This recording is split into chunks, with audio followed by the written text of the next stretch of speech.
¿Quién está con nosotros? Ya nuestra segunda invitada, María del Carmen de la Flor, consultora en comunicación estratégica de y máster en Relaciones Públicas de la Universidad de Houston, Estados Unidos. Gracias por estar con nosotros, María del Carmen. Buenas noches. Gracias por la invitación. Buenas noches. Al principio del programa comentábamos que íbamos a conversar contigo y la pregunta que me imagino se hacen ustedes, quienes están atentos a las relaciones públicas y al valor agregado que las mismas le pueden entregar a las empresas, es eso justamente. Si hoy las relaciones públicas le entregan valor agregado a la empresa y si las cabezas de las mismas, de las empresas, están conscientes de que eso ocurre, puede ocurrir o si lo están tomando siquiera en cuenta.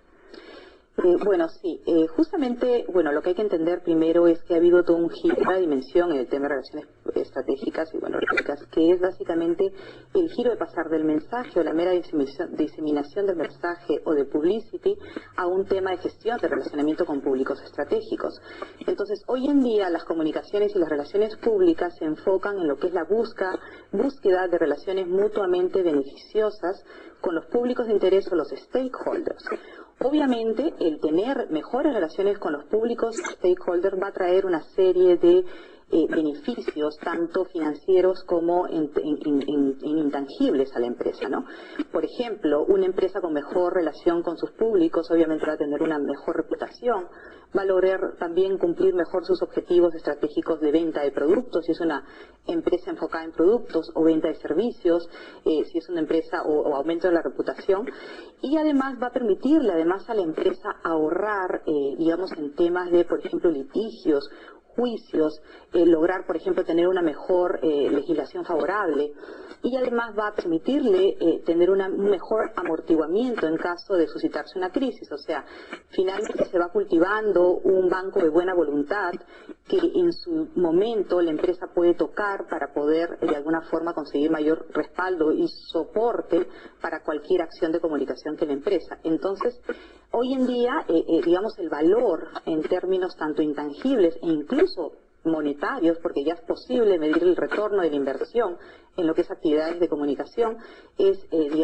sin lugar a dudas, incuestionable, ¿no? Es sumamente importante y cada vez más las empresas están siendo más conscientes de la importancia que tienen las relaciones públicas, no solamente en su rol técnico como difusión de información, sino en su rol estratégico, como participante en la toma de decisiones. No puedo generalizar, pero lo he visto en casos particulares de algunas empresas y lo he visto no necesariamente como periodista, sino muchas veces como cliente, ¿no? Porque uno compra un producto y de repente quiere averiguar sobre el mismo, termina averiguando sobre la compañía, sobre cómo la misma funciona, o tiene la oportunidad de visitar algún lugar y se da cuenta un poco que, y es mi impresión, en el Perú el área de relaciones públicas no es necesariamente un área al que se le dé la importancia que debería dársela dentro de una empresa.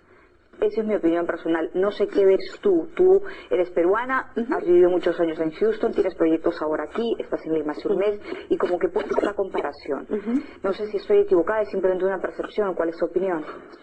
Creo que sí, todavía en el Perú el tema de relaciones públicas está muy ligado a un tema de publicity, está muy ligado a relacionamiento con medios. Creo que a comunicaciones, todo, ¿no? Exacto, a diseminación de información, generalmente de una sola vía, ¿no? Es decir, se imparte información sin tampoco considerar muchas veces mecanismos de poder, escuchar el otro lado, que es, la bidireccionalidad, que es este elemento de relacionamiento, ¿no? O sea, el elemento de relacionamiento en la comunicación es el poder establecer un diálogo o el poder tener esa retroalimentación de la otra parte, ¿no? O sea, creo que sin lugar a dudas está en la posición del relacionista público, del comunicador, demostrar ese valor tangible a la organización. Ahora, si el comunicador, si la persona de relaciones públicas no devuelve además, mejor dicho, no tiene un feedback de la información que saca fuera de la empresa, es imposible medir lo que tú dices, el valor agregado que el Departamento de Relaciones Públicas le puede dar a esta empresa. O sea, ¿cómo mido ese valor agregado, retorno en utilidad, si ni siquiera tengo el feedback de mi propia información? Exactamente. ¿no? Entonces, bueno, finalmente es esta posibilidad de poder tender estos puentes a los públicos, el poder escuchar esta retroalimentación, lo que finalmente le va a dar ese valor agregado a las relaciones públicas, y es lo que se considera estratégico. Es ahí en donde el relacionista pública o comunicador puede participar de una forma mucho más protagónica al interior, digamos, de la empresa, incluso dentro de la misma cúpula, digamos, de la dirección de la empresa, ¿no? Como, digamos, en la toma de decisiones.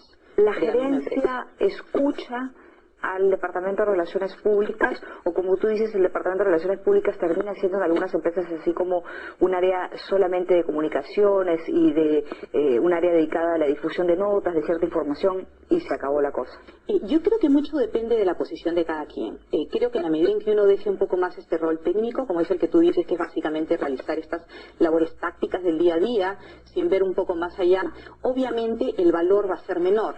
En la medida en que uno logre demostrar este valor, asumiendo una posición más estratégica, y con esto me refiero ya a una posición, digamos, en donde incorpore también herramientas mucho más valiosas, como puede ser, por ejemplo, esta capacidad de monitorear el ambiente, ¿no?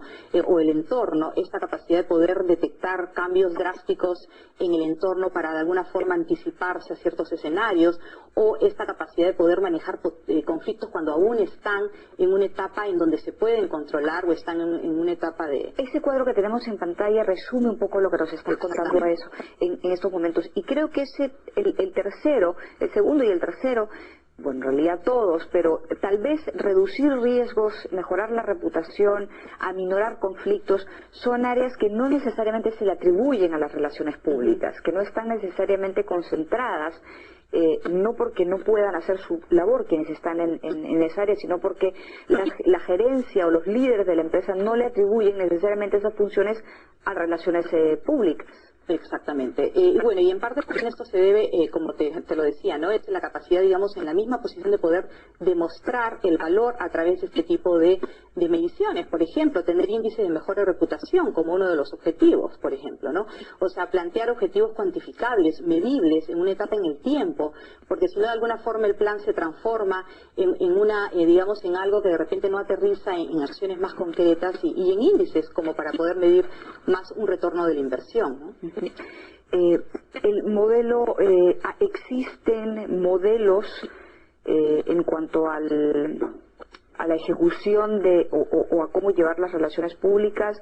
¿Existe algún modelo en Perú o según la realidad peruana?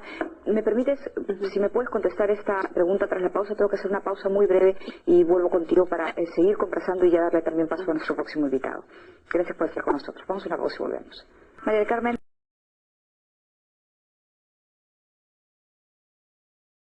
Universidad de Houston está con nosotros. María del Carmen, la última pregunta que te hice relacionada a si hay un modelo peruano de relaciones públicas o si debiera haberlo, no lo sé. Bueno, sí, o sea, existen una serie de modelos que es parte, digamos, de toda esta teoría global de las relaciones públicas, porque también hay que entender que las relaciones públicas es una ciencia, no es solamente, digamos, es una práctica, o digamos, que se basa solamente en la creatividad. Es una ciencia donde hay un cuerpo de investigación inmenso, ¿no?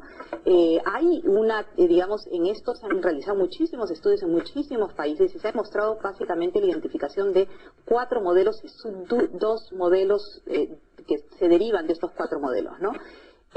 La idea, o sea, uno de los objetivos también que yo, bueno, estaba queriendo llevar a cabo aquí era poder identificar cuáles son los modelos o el modelo que es más utilizado por comunicadores peruanos y si existe algún modelo adicional que no está, digamos, comprendido dentro de estos, ¿no? Entonces, los 4 modelos básicamente que son los que se ven aquí, como en todas partes, son el modelo Publicity, que es básicamente la búsqueda de atención de parte de los medios de información y poder colocar, digamos, información siempre favorable en los medios y, digamos, vertiendo esta información no necesariamente con la verdad. Un modelo de información pública que básicamente lo que busca es informar, que son modelos de una sola vía, igual que el Publicity. Un modelo asimétrico bidireccional, que es un modelo en donde hay 2 vías, pero que yo uso investigación para un poco detectar o identificar cuáles son esos mensajes que van a crear mejor impacto en mis públicos para lograr mis objetivos. Y finalmente el modelo que es considerado como el modelo de excelencia a nivel mundial, que hoy en día, digamos, lo aplican gobiernos y lo aplican las grandes empresas, que es el modelo bidireccional simétrico, en donde lo que se busca es la retroalimentación, es decir, una campaña de información pública, no porque yo disemino información o porque yo vendo las cualidades o beneficios de un determinado proyecto, yo voy a tener la certeza de que efectivamente la campaña está cambiando actitudes o efectivamente está siendo interpretada de la forma como yo la he ideado, ¿no? María Carmen, muchísimas gracias por estar con nosotros. Qué pena que no tenemos tiempo para conversar más. Ha sido un gusto tenerte en el programa. Muy amable. Muchas gracias. Gracias. Vamos a una pausa.